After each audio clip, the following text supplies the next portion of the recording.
पुल सिरात, जहन्नुम के ऊपर बना हुआ मशहूर पुल। बिलाशुबा हम सब इस पुल को पार करेंगे, जो बाल बराबर बारीक और तलवार की धार जितना तेज है। कोई भी पुल सिरात को उस वक्त तक पार ना कर सकेगा जब तक वो सवालात के 7 मरहलों से ना गुजर जाए। 7 सवालात, 7 मुख्तलिफ पड़ाव पर। ये 7 सवालात क्या हैं? क्या आप इनका जवाब देने के लिए तैयार होंगे?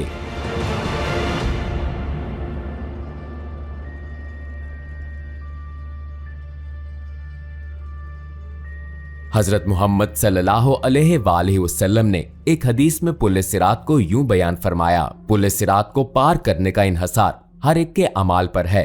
कुछ लोगों के लिए ये बहुत आसान होगा और कुछ के लिए बहुत मुश्किल। ये जहन्नुम का एक पुल है जो के बाल से ज्यादा बारीक और तलवार की धार से ज्यादा तेज है। इसमें कांटे और बेड़ियां हैं जो उनको गिरफ्त में लेंगे जिसे अल्लाह चाहेगा।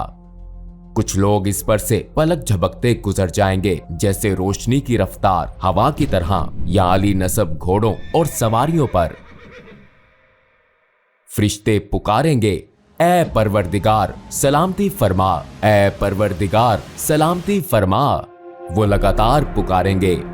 वहां ऐसे लोग होंगे जिनको खराश भी ना आएगी, और ऐसे भी होंगे जिन्हें हथौड़े से मारा जाएगा, और ऐसे भी होंगे जिनके चेहरे आग में झोंक दिए जाएंगे। जी हाँ, जैसा कि हदीस से साबित है कि लोग खुदा की बारगाह में अपने दर्जात की बुनियाद पर इस पुल को पार करेंगे। कुछ लोग इसे रोशनी की रफ्तार से पार करेंगे, जबकि दूसरे रेंग कर इस सफर का इख्तिताम करेंगे। जैसा कि कुरान मजीद की सूरा 79 आयत 6 में दर्ज है कि हजरत इसराफील अलैहिस्सलाम 2 दफा सूअर फूंकेंगे, और पहली दफा सूअर फूंकने पर सिवाय उनके जिसे अल्लाह सुब्हानो ताला चाहे, जमीन और आसमानों की हर चीज उसकी हैबत से लरज उठेगी और उसके साथ ही कयामत बर्पा हो जाएगी।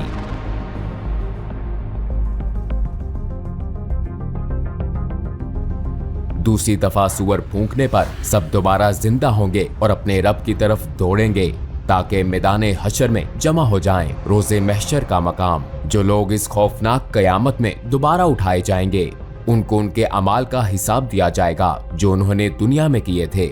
जैसा कि कुरान मजीद की आयत में बताया गया है, दाएं हाथ में अमाल नामा पाने वालों के लिए जन्नत की बिशारत है, और अगर अमाल नामा बाएं हाथ में या पीछे से दिया जाएगा तो ये जहन्नुम के अजाब की वईद है। जमीन पर हमारे साथ किरामुन कातिबीन के नाम से 2 फरिश्ते हर वक्त हर जगह हमारे अमाल लिखते हैं, लिहाजा हमारे किए गए तमाम अच्छे और बुरे अमाल हमारे सामने होंगे।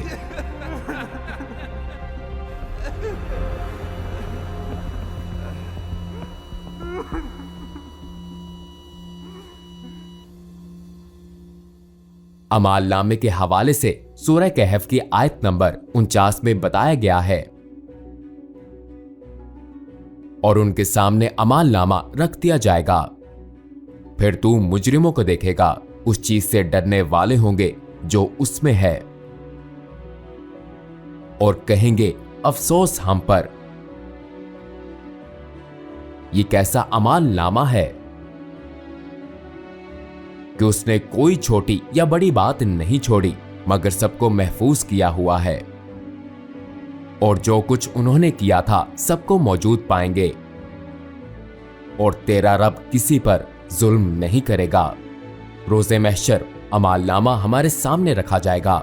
एक दफा अमाल नामा मिल गया तो हम अपनी मंजिल के करीब पहुंच जाएंगे, लेकिन आखिरी मंजिल से पहले एक और पड़ाव भी है, एक ऐसा पड़ाव जो बाल से बारीक और तलवार की धार से तेज है। एक ऐसा पड़ाव जिसे बगैर किसी इस्तिस्ना के सबको पार करना है। ये पड़ाव पुल सिरात है। तुम में से कोई भी ऐसा नहीं जिसका इस पर से गुजर ना हो। ये तेरे रब पर लाजिम मुकर्रर किया हुआ है।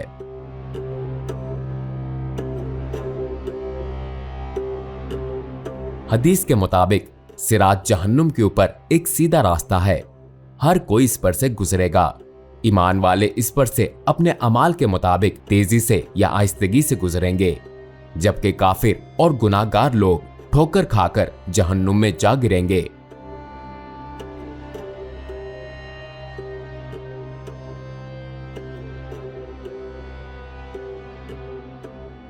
प्यारे नबी सल्लल्लाहु अलैहि वसल्लम ने फरमाया, सबसे पहले पुल सिरात को अबूर करने वाले आप सल्लल्लाहु अलैहि वसल्लम होंगे और फिर आप सल्लल्लाहु अलैहि वसल्लम की उम्मत। अगर लोगों के अमाल अच्छे होंगे तो वो तेजी से इस पर से गुजरेंगे।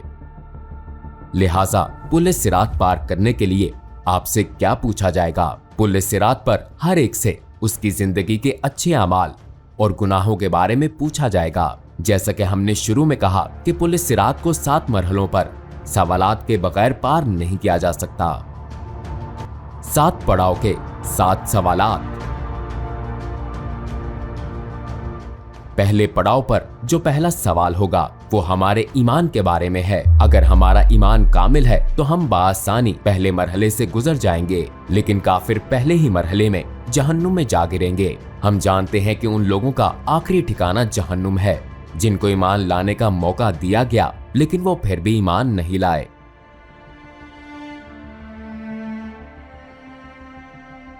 खुदा ने अपनी पाक सिफात और नेक बंदों के जरिए अपना तारुफ करवाया, तो जो ईमान नहीं लाए बिलाखिर उनका आखिरी ठिकाना जहन्नुम है। और जहन्नुम इतनी बेरहम होगी कि जब उससे पूछा जाएगा कि क्या तुम भर गई हो, तो ये चिल्लाकर कहेगी क्या और नहीं है। दूसरे लफ्जों में उस दिन तमाम काफिर जहन्नुम में झोंकने के बाद भी कोई चीज उसका पेट नहीं भर सकेगी।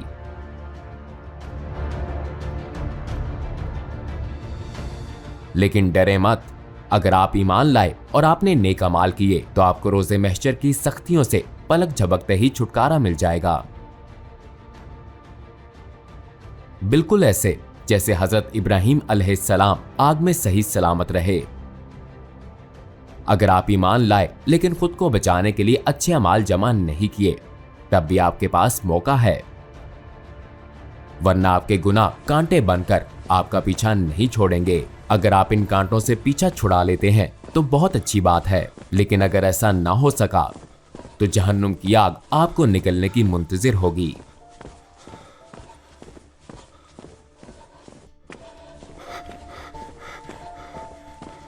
जैसा कि सूरह मरियम की आयत नंबर 72 में दर्ज है, फिर हम उन्हें बचा लेंगे जो अल्लाह सुब्हानो ताला से डरते हैं और जालिमों को इसमें घुटनों पर गिरे हुए छोड़ देंगे।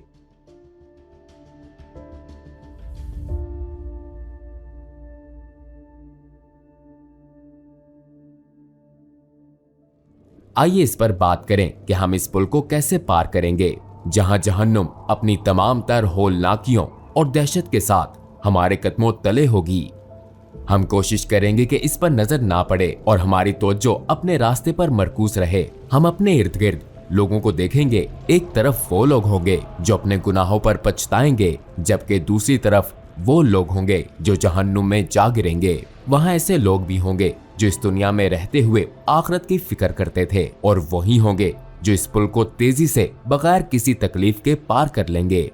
पहले सवाल के जवाब में कामयाबी के बाद हम वहां पहुंचेंगे जहां दूसरा सवाल पूछा जाएगा। हमसे यहां नमाज के बारे में पूछा जाएगा, जो कि ईमान के बाद दीन इस्लाम का सबसे अहम सतून और इसके बुनियादी अरकान में से एक है। आपकी नमाजें जितनी मुकम्मल और खालिस होंगी, आपका हिसाब उतना ही आसान होगा। लेकिन अगर आपकी नमाज सही नहीं है तो शायद आपके अकीदे की इमारत गिर जाएगी। हमारे प्यारे नबी सल्लल्लाहु अलैहि वसल्लम ने फरमाया, नमाज दीन का सतून है, जिसने इसको तर्क किया बस उसने पूरे दीन को मुनहदम किया। अगर हम जहन्नम की आग से बचना चाहते हैं तो हमें यकीनी तौर पर अपनी नमाजें एक इमारत के मजबूत सतून की तरह कायम करनी होंगी। अगर हम जमीन पर सुई के नाके से भी जहन्नुम की आग देख लें तो सजदे से सर नहीं उठाएंगे। ठीक है, हमारा ईमान मजबूत है और हमारी नमाजें भी दुरुस्त हैं। अब हम तीसरे मरहले में दाखिल होंगे। अगर हमने दुनिया में खुदा के माल को उसकी हदायत के मुताबिक खर्च नहीं किया तो अगला सवाल हमारे लिए परेशान कुन होगा, क्योंकि हमसे पूछा जाएगा कि हमने अपना माल कहां खर्च किया और किसके साथ बांटा? क्या हमने ज़कात अदा की? हमसे सवाल होगा। इस बारे में गौर कीजिए। आपने जिंदगी इस ख्याल के तहत गुजारी कि खालिक का अता करदा माल आपका अपना है और ज़कात जिसका हुक्म खुदा ने बांटने के लिए दिया, आपने इसे मुस्तहकीन को देने के बजाय उनसे छुपाने को तरजीह दी। हमें ऐसी सूरत हाल से अल्लाह की पनाह मांगनी चाहिए।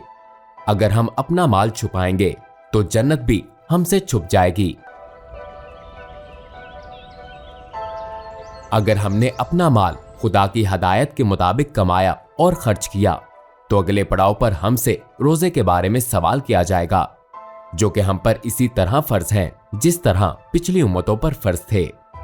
अगर हम इस पूछ कूछ के दौरान काश जैसा लफ्ज अदा नहीं करना चाहते तो हम पर लाजिम है कि माजी में हीलों बहानों से जो रोजे छोड़े हैं उनकी कज़ा अदा करें। इसके बाद हम 5वें पड़ाव पर होंगे। इस पड़ाव पर हमसे हज के बारे में पूछा जाएगा। अगर आप माली मसाइल की वजह से हज नहीं कर सकते तो माली इस्तेहकाम के बाद जिंदगी में एक दफा जरूर हज करें। अगर हम इस्तात होने के बावजूद हज अदा नहीं करते और बहाने बनाते हैं तो हम संगीन नताइज का सामना कर सकते हैं। छठे पड़ाव पर हम इस मौजू की तरफ आएंगे जो बिना इस्तिस्ना के हर किसी से मुतल्लिक है। ये मौजू हकूकुल लिबाद और सिला रहमी है।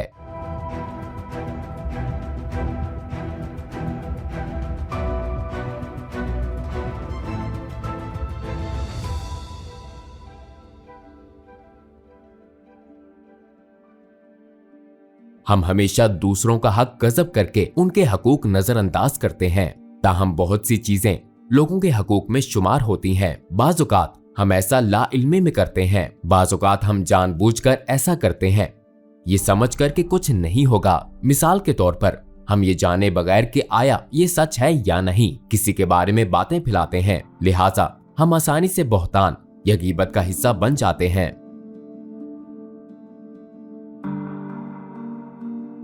हमारे दीन में खानदान और रिश्तेदारों का तस्वुर बहुत अहम है, लिहाजा इसको बहुत अहमियत देनी चाहिए। ताहम हो सकता है कि हम अपने तमाम रिश्तेदारों के साथ हमेशा ना रहें, हमें उनके कुछ रवैये नापसंद हो, लेकिन हमें उनसे मुकम्मल कता ताल्लुक नहीं करना चाहिए। आइए सहाबा कराम रिजवान अल्लाह अलैहिम अजमाइन की हयात पर नजर डालें।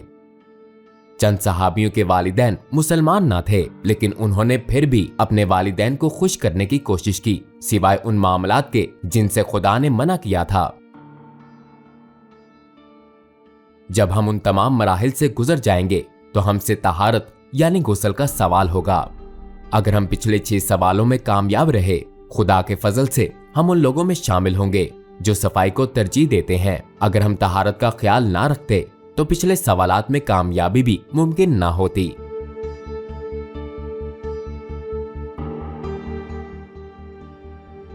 इन तमाम सवालात के बाद जहन्नुम अपने हकदारों को ले लेगी और जन्नत खुदा से अपने रिहाइशों का सवाल करेगी। नबी अकरम सल्लल्लाहु अलैहि वसल्लम ने एक हदीस में फरमाया, बहुत से लोगों को पुल सिरात का पता भी ना चलेगा और वो फरिश्तों से इस बारे में पूछेंगे कि वो जहन्नुम और पुल सिरात कहाँ हैं, क्या हमने इसे अबूर कर लिया? फरिश्ते जवाब देंगे कि तुम जहन्नुम के ऊपर इस पुल को पार कर चुके हो, लेकिन तुम्हारे अमाल के नूर की वजह से जहन्नुम की आग बुझ गई और ढांप दी गई। कहा जाता है जहन्नुम की आग मोमिनीन से कहेगी, ए मोमिनो, मेरे ऊपर से तेजी से गुजरो, क्योंकि तुम्हारे अमाल का नूर मेरी आग को बुझाता है। खुदा की मर्जी होगी तो हमें जन्नत बतौर इनाम मिल जाएगी, जो कि इस सफर के इख्तिताम पर एक खूबसूरत जगह है। ऐसी खूबसूरत कि किसी आंख ने ना देखी, किसी कान ने ना सुनी, कोई इंसान ख्वाब में भी जन्नत की खूबसूरती का तस्वुर नहीं कर सकता। नेक अमाल के साथ जिंदगी गुजारना इतना भी मुश्किल नहीं है। हमें ज़माने आखिर के खुशगवार हथकंडों से बचने के लिए कुछ खास इक़दाम करने की जरूरत है। याद रखिए कि हमने जितनी बातें कही सब दुरुस्त हैं और लाज़मन वकू पजीर होंगी। तो क्या दुनिया में आरज़ी जिंदगी के लिए आखिरत तबाह करना जरूरी है? ठीक है, आपको किसकी ज्यादा फिक्र है, दुनिया के आरज़ी पुल की या उस पुल की जो अब्दियत की तरफ लेकर जाता है। अस्सलामुअलैकुम भाई और बहनों, हमने देखा कि हमारे 80% व्यूवर्स बाशमूल इस वीडियो के हमारे चैनल के सब्सक्राइबर नहीं हैं। जैसा कि आप जानते हैं, हम एक गैर मुनाफा बख्श तंजीम है और हमारी वीडियोस पर इश्तिहारात गैर फाल हैं। लिहाजा हम सिर्फ इसलिए इसकी दरख्वास्त कर रहे हैं ताकि सच्चाई को फैलाया जा सके। ये एक छोटा सा अमल लगता है, लेकिन इंशाल्लाह ये बहुत से लोगों के लिए रहनुमाई का जरिया बन सकता है। आइए अब सब्सक्राइब बटन पर क्लिक करें और मिलकर टुवर्ड्स इटर्निटी का हिस्सा बने।